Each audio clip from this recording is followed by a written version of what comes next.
Hello बच्चों, तो कभी बोर्ड पे, कभी स्लाइड पे, कभी वीडियो के माध्यम से देखो, मेरा एक ही टारगेट है कि कंटेंट आप तक सही तरीके से पहुंच जाए। जहां समझाने की ज़रूरत होती है, जैसे केमिस्ट्री को स्लाइड पे नहीं समझाया जा सकता।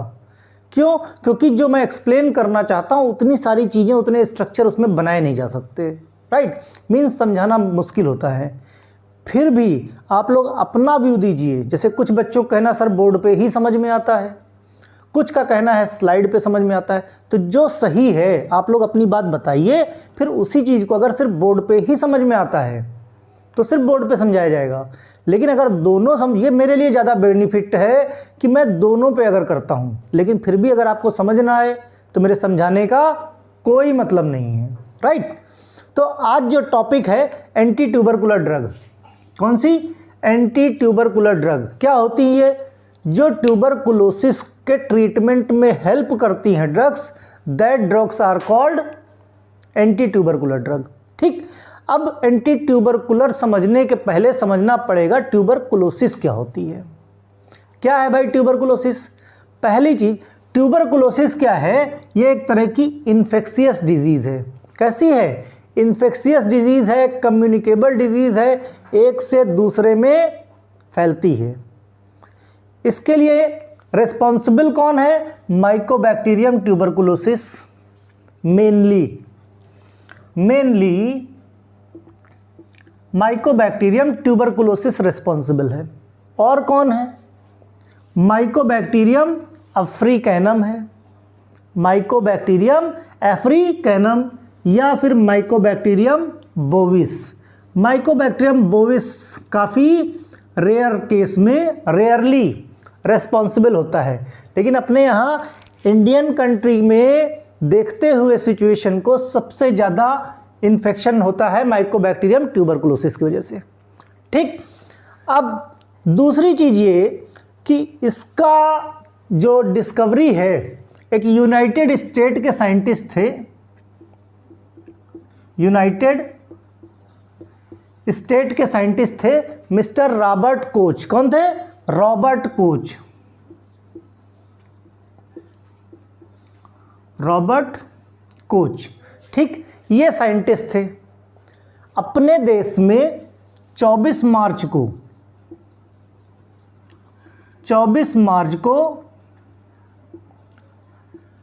वर्ल्ड टीबी डे सेलिब्रेट किया जाता है।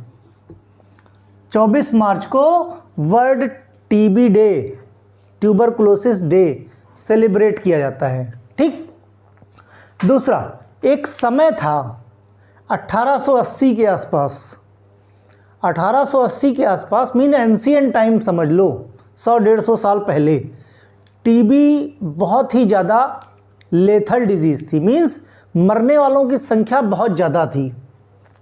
अगर बात की जाए, 7 लोग, अगर टीबी से 7 लोगों को इन्फेक्शन हुआ है तो उसमें एक आदमी मर जाता था। एक आदमी इस बैक्टीरिया की वजह से मर जाता था। ये स्टेज थी।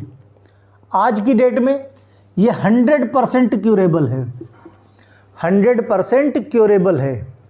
अब इसके साथ प्रॉब्लम क्या भाई? जैसे टीबी हो गई, एक समय था छुआछूत की बीमारी मानी जाती थी। अगर किसी को टीबी हो गया तो लोग उसको छूते नहीं थे, उसके पास नहीं बैठते थे। लेकिन टीबी छूने से, पास बैठने से, किसी को गले लगाने से, किसी से हाथ मिलाने से टीबी बिल्कुल नहीं फैलती। फैलती कैसे है? 2 लोग सामने खड़े हैं, किसी को छींक आ गई, स्नीजिंग हुई, राइट, तो क्या होगा?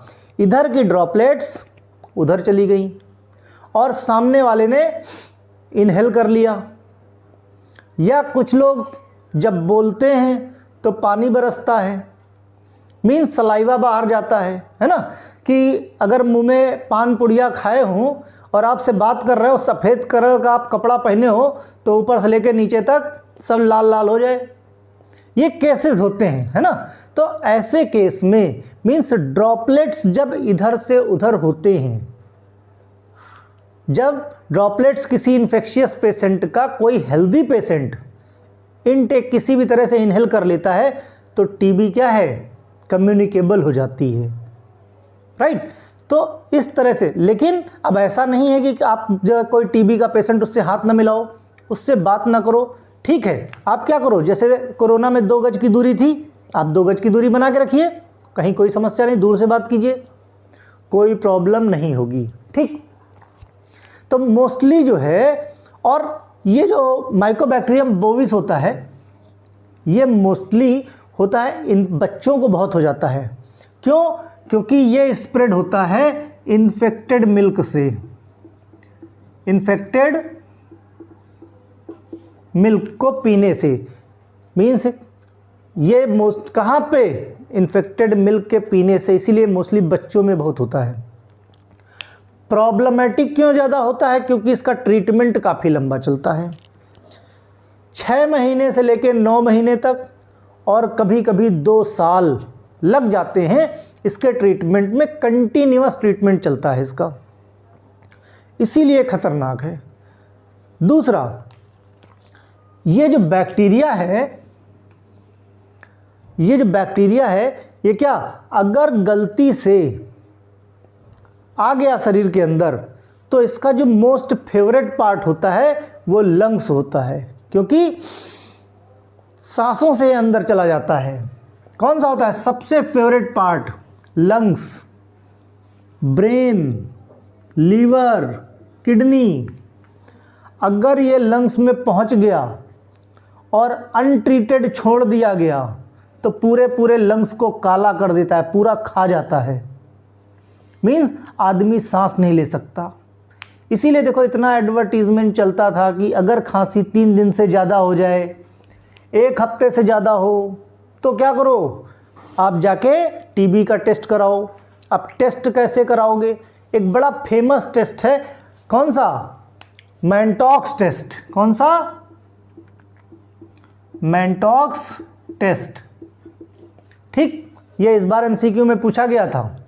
क्या होता है भाई मैनटॉक्स टेस्ट?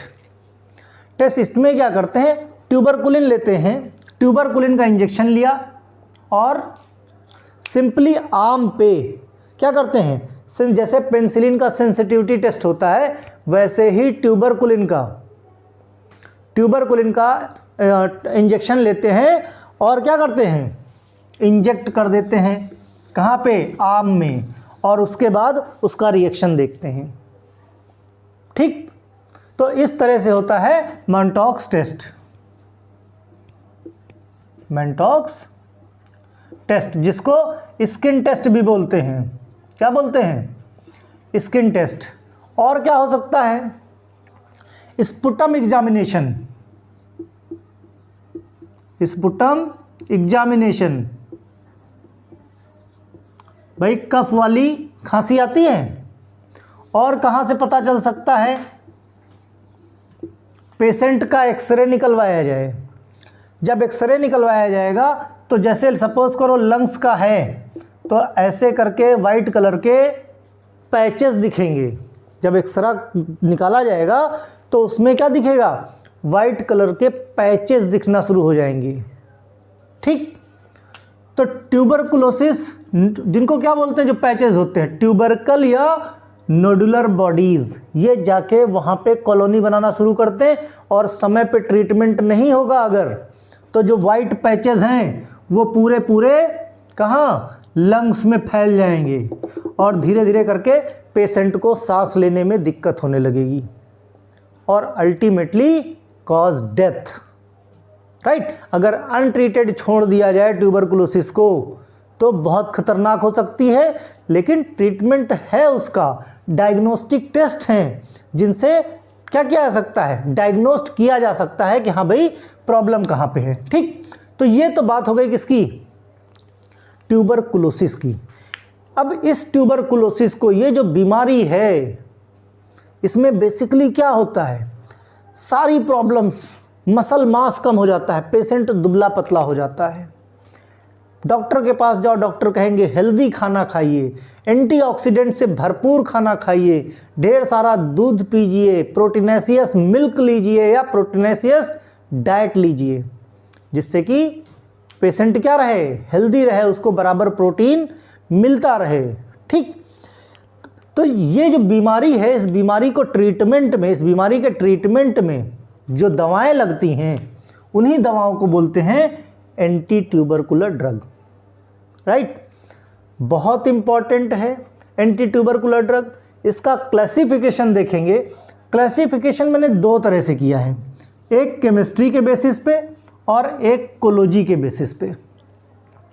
क्योंकि ट्यूबरकुलोसिस आप 5 साल का पेपर उठा के देख लो, इस तरह से भी आया है और इस तरह से भी आया है, ठीक। अब शॉर्ट नोट आ गया अगर ट्यूबरकुलोसिस पे, तो स्पेशली कुछ कंपाउंड आप लिख देना। तो पहले हम आते हैं क्लासिफिकेशन पे। क्लासिफिकेशन कैसा, सिंथेटिक ड्रग्स और एंटीबायोटिक्स। सिंथेटिक ड्रग की बात की जाए तो PAS para amino salicylic acid, isoniazid, ethambutol और पायराजिनामाइड, फिर थायोसिटाजोन और इथियोनामाइड। ये कौन सी ड्रग्स हैं, that are comes under category of synthetic drugs. इसके बाद नेक्स्ट आते हैं एंटीबायोटिक्स। एंटीबायोटिक्स में कौन आएंगे, साइक्लोसेरिन, रिफेम्पिसिन, स्ट्रेप्टोमाइसिन। स्ट्रेप्टोमाइसिन है सबसे नीचे लेकिन काफ़ी इंपॉर्टेंट है। अब ध्यान से देखो, मैंने कुछ ड्रग्स के ऊपर एस्ट्रिक मार्क लगाए हैं। अगर सिलेबस से कंपेयर करोगे तो इन्हीं ड्रग्स के ऊपर सिलेबस में भी एस्ट्रिक मार्क लगे हैं। इनका मतलब ये है, इन ड्रग्स की स्टडी जब हम करेंगे तो स्ट्रक्चर एंड IUPAC के साथ करेंगे। स्टडी हम सारी ड्रग्स की करेंगे, लेकिन स्पेशली जिन ड्रग्स पे क्या है एस्ट्रिक मार्क है, उनका chemical name and chemical structure भी पढ़ेंगे, ठीक। एक तो क्लासिफिकेशन ये हो गया।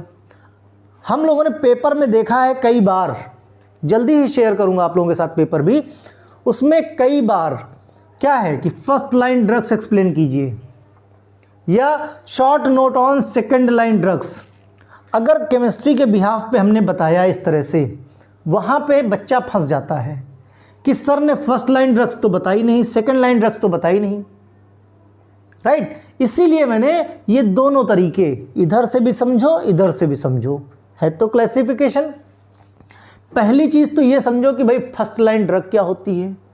देखो, जो फर्स्ट लाइन ड्रग होती है इसकी क्या होती है, फर्स्ट लाइन ड्रग और सेकंड लाइन ड्रग।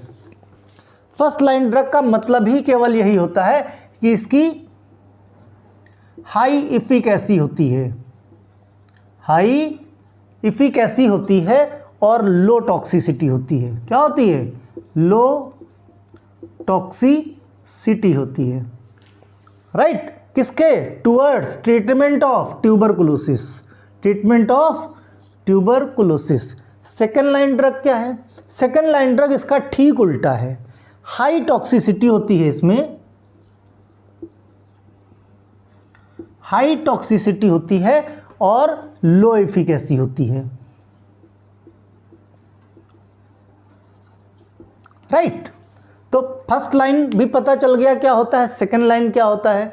अब फर्स्ट लाइन में कौन कौन सी ड्रग्स आती हैं, जैसे आइसोनियाजाइड, रिफेम्पिसिन, पायराजिनामाइड, इथेम्ब्यूटॉल और streptomycin. All these drugs comes under category of first line drugs. And what about second line drugs, second line drugs में क्या है, thiacetazone, PAS, PAS means para amino salicylic acid. मिलाएं अगर तो ऐसे मिलाएंगे, para amino salicylic acid को बोलते हैं पास। फिर इथियोनामाइड और cycloserine. These drugs are comes under category of second line anti tubercular drugs. यहाँ तक पिक्चर क्लियर। तो बात हो गई ट्यूबरकुलोसिस क्या होती है, एंटी ट्यूबरकुलर ड्रग क्या होती हैं, दो तरह का क्लासिफिकेशन क्या होता है। अब हम लोग बात करेंगे एक एक कंपाउंड की। उनमें सबसे पहले जो बात करेंगे वो कंपाउंड जिनमें दिया हुआ है क्या, एस्ट्रिक मार्क, मीन्स इन कंपाउंड्स की study with structure and chemical name करेंगे। ओके, अब कंपाउंड की अगर बात करें तो कंपाउंड में पहले हम उन कंपाउंड्स को पहले लेंगे, उन ड्रग्स को जिस पे एस्ट्रिक मार्क हो, जिन पे एस्ट्रिक मार्क हो। एस्ट्रिक मार्क मतलब इन ड्रग्स की हमको क्या करनी है, केमिकल स्ट्रक्चर भी पढ़ना है और केमिकल नेम भी पढ़ना है, राइट। तो वो पहले जो 4 कंपाउंड है जो मैंने बताए थे आपको क्लासिफिकेशन में, वो हम पहले देख लेंगे। जैसे उसमें पहला है पास। पास नाम से भी आता है। अगर पास का मतलब para amino salicylic acid, simply कई बार एग्जाम में आपके पास, शॉर्ट नोट ऑन पास, या केमिकल स्ट्रक्चर ऑफ पास, या केमिकल नेम, जो भी ऐसे करके एग्जाम में आता है, ठीक। तो पास सबसे पहले चीज तो क्या, ये सेकंड लाइन की ड्रग है, second line anti tubercular drug है। क्लासिफिकेशन में हम ऑलरेडी बात कर चुके हैं इसके बारे में, ठीक। केमिकल स्ट्रक्चर की बात करें तो ये इसका केमिकल स्ट्रक्चर है। सिंपल सा एक बेंजीन रिंग बना लो, है ना, सिंपल सा बेंजीन रिंग बना लो, और बनाओ क्या, सैलिसिलिक एसिड। ये क्या है, बेंजोइक एसिड, ठीक। इसमें अगर ऑर्थो पोजीशन पे OH लगा दो तो सैलिसिलिक एसिड हो गया, और पैरा पोजीशन पे अमीन ग्रुप लगा दो तो क्या हो गया, पैरा अमीनो, है ना, पैरा पोजीशन है ना, पैरा अमीनो सैलिसिलिक एसिड यानी पास। IUPAC नाम की अगर हम बात करें, IUPAC तो नंबरिंग 1 2 3 4 5 6, तो क्या हो जाएगा, 4 पोजीशन पे 4 अमीनो, 4th पोजीशन पे है तो 4 अमीनो, सेकंड पोजीशन पे हाइड्रोक्सी, कौन सा, 2 हाइड्रोक्सी, और फिर बचा क्या, इतना पोर्शन बचा है, तो ये पोर्शन क्या हो गया, बेंजोइक एसिड। तो 4 अमीनो 2 हाइड्रोक्सी बेंजोइक एसिड इसका IUPAC नाम है। यहां तक क्लियर। इसके बाद ब्रांड नेम की बात करते हैं। जब से मल्टीपल चॉइस का पैटर्न शुरू हुआ इस साल से, ब्रांड नेम की अपनी एक वैल्यू हो गई, क्योंकि बहुत सारे क्वेश्चन ब्रांड नेम पे पूछे गए हैं, ठीक।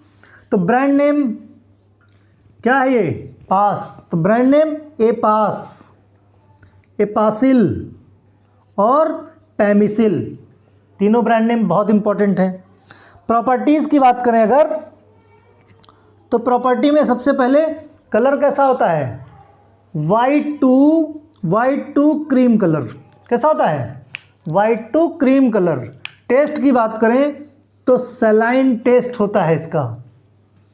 स्टेट कैसा है, क्रिस्टलाइन पाउडर रहता है, कैसा, क्रिस्टलाइन पाउडर, और ऑर्डरलेस रहता है, कभी कभी बहुत थोड़ा सा स्लाइटली एसिटस, जैसे एसिटस का जो है इसमें टेस्ट रहता है, ठीक, हल्का सा ऑर्डर रहता है। मोस्टली क्या, मोस्टली ऑफ केस में ये ऑर्डरलेस रहता है, ठीक, मोस्ट ऑफ केस में ऑर्डरलेस रहता है। मेल्टिंग पॉइंट की बात करें तो 150 से 151, ज़्यादा रेंज नहीं है, 152 151 डिग्री सेल्सियस इसका मेल्टिंग पॉइंट रहता है। नेचर इसका हाइग्रोस्कोपिक, अगर मॉइस्चर मिलता है तो मॉइस्चर ये गेन कर लेता है। हाइग्रोस्कोपिक मतलब water loving, water loving means अगर इसको एक्सपोज कर दिया जाए तो ये एटमॉस्फेयर से मॉइस्चर को गेन करेगा और इसमें हाइड्रोलिसिस हो जाएगी। सॉल्युबिलिटी की बात करें तो सॉल्युबल इन वाटर, कोई भी कंपाउंड अगर हाइग्रोस्कोपिक है तो 99.99% केस में वाटर सॉल्युबल होगा, ठीक। इनसॉल्युबल होता है किसमें, बेंजीन में। अब इनकम्पैटिबिलिटी की अगर हम बात करें, इनकम्पैटिबिलिटी मतलब किसके साथ नहीं रह पाता, कंपैटिबल मतलब फिट हो जाएगा एज इट इज़, इनकम्पैटिबल मतलब उनके साथ रिएक्ट करके कुछ और बना लेगा, मीन्स वो अपना नेचर खो देता है। विद एसिड्स या फेरिक सॉल्ट के साथ ये कैसा रहता है, इनकम्पैटिबल रहता है। स्टोरेज की बात करें तो कैसा है, हाइग्रोस्कोपिक है, इसका मतलब stored in well airtight closed container, well airtight close container. Use category से आ जाता है, किस कैटेगरी की ड्रग है, एंटी ट्यूबरकुलर ड्रग है, सेकंड लाइन ड्रग है, means treatment of pulmonary tuberculosis, treatment of pulmonary tuberculosis, या फिर कॉम्बिनेशन में अगर पल्मोनरी, क्योंकि क्या है टीबी का भाई, जो किसी को ट्यूबरकुलोसिस हो जाती है तो इसका ट्रीटमेंट 6 महीने से साल भर तक चलता है, किसी का 2-2 साल चलता है। तो एक ही ड्रग मान लिया अगर दी जा रही है तो पेशेंट क्या हो जाएगा, रेजिस्टेंट हो जाता है। उस केस में क्या मल्टी ड्रग थेरेपी का इस्तेमाल करते हैं। मल्टी ड्रग थेरेपी मीन्स एक से ज़्यादा ड्रग, ताकि पेशेंट जो रेजिस्टेंट है या टॉलरेंट हो जाता है वो टॉलरेंसी उसकी कम हो सके। इस केस में क्या कॉम्बिनेशन में दिया जाता है आइसोनियाजाइड के या स्ट्रेप्टोमाइसिन के। इस केस में जब पैरामिनोसैलिसिलिक एसिड से पेशेंट क्या रेजिस्टेंट हो जाता है या टॉलरेंसी आ जाती है तो वहाँ पे क्या करते हैं, या तो आइसोनियाजाइड या स्ट्रेप्टोमाइसिन के साथ इसको कॉम्बिनेशन में दिया जाता है। ओके, ट्रीटमेंट में।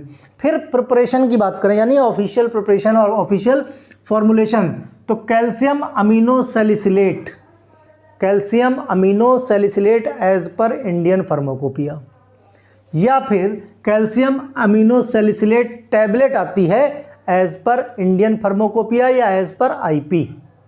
ठीक, इसका मोनोग्राफ चेक करोगे तो ये मोनोग्राफ आपको कहाँ मिलेगा, इंडियन फार्माकोपिया में। ठीक, तो ये बात हुई किसकी, पैरामिनोसैलिसिलिक एसिड। बहुत इंपॉर्टेंट है, जब भी आए ऐसे ही बता देना है, केमिकल स्ट्रक्चर भी, केमिकल नेम भी, ब्रांड नेम भी, प्रॉपर्टीज़ भी।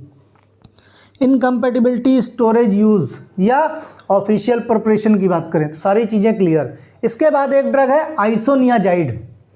आइसोनियाजाइड किस कैटेगरी की ड्रग है, ये फर्स्ट लाइन ड्रग है। कौन सी, first line anti tubercular drug है, फर्स्ट लाइन एंटी। ये इसलिए मैं इस पे ज़्यादा जोर दे रहा हूँ क्योंकि कई बार एग्जाम में first short note on first line anti tubercular drug या short note on second line anti tubercular drug इस तरह से भी पूछते हैं। ठीक, लेकिन आपकी बुक में क्या है, सिंपल सीधा सीधा सा दिया है, लेकिन पेपर को जैसे देखा जाता है उसी हिसाब से हम लोग अपने आप को क्या थोड़ा सा अपग्रेड करते रहते हैं। राइट, तो आइसोनियाजाइड की बात करें तो आइसोनियाजाइड में सबसे पहले स्ट्रक्चर देखने से पहले आप समझो ये, इस स्ट्रक्चर को क्या बोलते हैं, ये स्ट्रक्चर है हाइड्राजाइड, इसको बोलते हैं हम हाइड्राजाइड, यानी NH2 अगर एक जगह है तो इसको बोलते हैं हाइड्राजाइड। ठीक, ये हो गई बात। इसके बाद अगर हम बात करें इस स्ट्रक्चर की तो ये रिंग कौन सी है, हेट्रोसाइक्लिक रिंग है और इसको बोलते हैं पिरिडीन। क्या बोलते हैं, पिरिडीन रिंग। ठीक, अब अगर हाइड्राजाइड आप जानते हो, पिरिडीन रिंग जानते हो तो स्ट्रक्चर में फिर कुछ नहीं बचा। देखो क्या है, अगर हम नंबरिंग करें ठीक तो 1 2 3 4, तो फोर्थ पोजीशन पे सब्स्टिट्यूशन है, यानी फोर्थ पोजीशन किसकी, पिरिडीन की।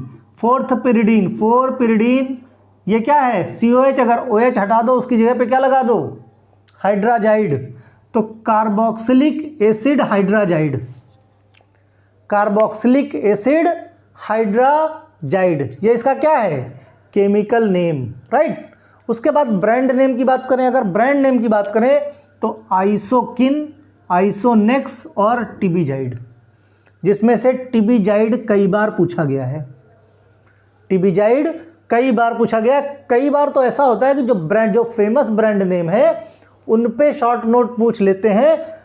अब जैसे टिबिजाइड पे शॉर्ट नोट पूछ लिया तो आप क्या करोगे, आइसोनियाजाइड पूछे तब तो समझ में आता है ये टिबिजाइड क्या है, तो टिबिजाइड इसी का ब्रांड नेम है। जब टिबिजाइड पूछा जाएगा तो उस केस में आपको आइसोनियाजाइड ही एक्सप्लेन करना है। ठीक, इसीलिए ब्रांड नेम बहुत इंपॉर्टेंट हो गए हैं। प्रॉपर्टी की अगर बात करें तो सेम वैसे ही कलरलेस रहता है। टेस्ट कैसा है, स्लाइटली स्वीट रहता है, लेकिन थोड़ी देर के बाद उसका टेस्ट बिटर हो जाता है। पहले क्या जैसे ही टंग पे रखो स्वीट टेस्ट देता है और कुछ टाइम के बाद बिटर हो जाता है। ऑर्डर किसी तरह का कोई ऑर्डर नहीं होता, यानी ये ऑर्डरलेस रहता है। स्टेट की बात करें तो क्रिस्टलाइन पाउडर होता है, और मेल्टिंग पॉइंट की बात करें तो 171 डिग्री सेल्सियस या 171.4 डिग्री सेल्सियस इसका मेल्टिंग पॉइंट, यानी 171.4 डिग्री सेल्सियस पे ये कंप्लीटली मेल्ट हो जाता है। ठीक, सॉल्युबिलिटी की बात करें तो सॉल्युबल होता है किसमें? सॉल्युबल होता है वाटर में, और स्पायरिंगली सॉल्युबल है क्लोरोफॉर्म में और ईथर में।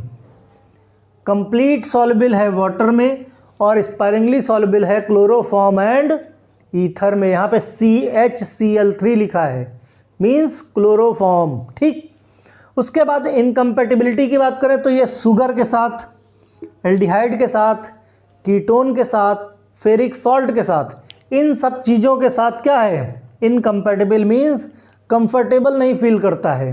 कंफर्टेबल फील नहीं करने का मतलब इनके साथ रखोगे तो बिगड़ जाएगा, यही मतलब हो ना इनकम्पैटिबिलिटी का, बिगड़ जाएगा, इनके साथ एडजस्ट नहीं कर पाता, यानी कुछ और बना लेगा। ठीक, स्टोरेज की अगर हम बात करें तो stored in well airtight closed container. Storage की बात करें तो well airtight close container which is resistant from light. ठीक, अब यूज की बात करें तो ये पल्मोनरी मींस जो पल्मोनरी डिजीज है, पल्मोनरी ट्यूबरकुलोसिस और extra pulmonary tuberculosis means lungs में इन्फेक्शन के साथ साथ अगर इसका बैक्टीरिया कहीं और भी इन्फेक्शन करता है तो उसके भी ट्रीटमेंट में इसका आइसोनियाजाइड का इस्तेमाल होता है। काफ़ी पोटेंट ड्रग होती है, काफ़ी पोटेंट ड्रग होती है, यानी pulmonary and extra pulmonary tuberculosis में ट्रीटमेंट में यूज़ होती है। ल्यूपस वल्गैरिस, ल्यूपस वल्गैरिस क्या? स्किन पे ट्यूबरकुलोसिस का इन्फेक्शन हो जाता है, कुछ थक्के टाइप बन जाते हैं जिसको क्या बोलते हैं? अजीब सी स्किन हो जाती है, ल्यूपस वल्गैरिस। उसके ट्रीटमेंट में भी हेल्प करता है कौन? आइसोनियाजाइड। बैक्टीरियोस्टैटिक होता है, ऑब्वियसली एंटीबैक्टीरियल ड्रग है तो बैक्टीरियोस्टैटिक होता है। ऑफिशियल की बात करें तो आइसोनियाजाइड इंजेक्शन, आइसोनियाजाइड का injection as per British pharmacopoeia है, यूनाइटेड स्टेट फार्माकोपिया, और आइसोनियाजाइड सिरप या फिर आइसोनियाजाइड का टैबलेट आता है as per British pharmacopoeia and United State pharmacopoeia. Introduction हो गया एंटी ट्यूबरकुलोसिस का, क्लासिफिकेशन हो गया। ठीक, फर्स्ट लाइन सेकंड लाइन के बेस पे हो गया। इसके बाद पैराअमीनो सैलिसिलिक एसिड और आइसोनियाजाइड। इस वीडियो के इस पार्ट में सिर्फ इतना ही है। 480 पे इसको देखोगे तो कहीं कोई समस्या नहीं आएगी, और आप लोगों के लिए कोशिश कर रहा हूँ कि ये जो 480 भी करना पड़ता है ये भी ना करना पड़े। ठीक, लेकिन ये ज़रूर बताओ मुझे कि बोर्ड ठीक है या लैपटॉप की स्क्रीन ठीक है या दोनों ठीक है। ठीक, ये ज़रूर बताना ताकि मुझे भी, क्योंकि मैं पढ़ाऊँ और आपको समझ में ना आए इससे कोई फ़र्क फ़ायदा नहीं है।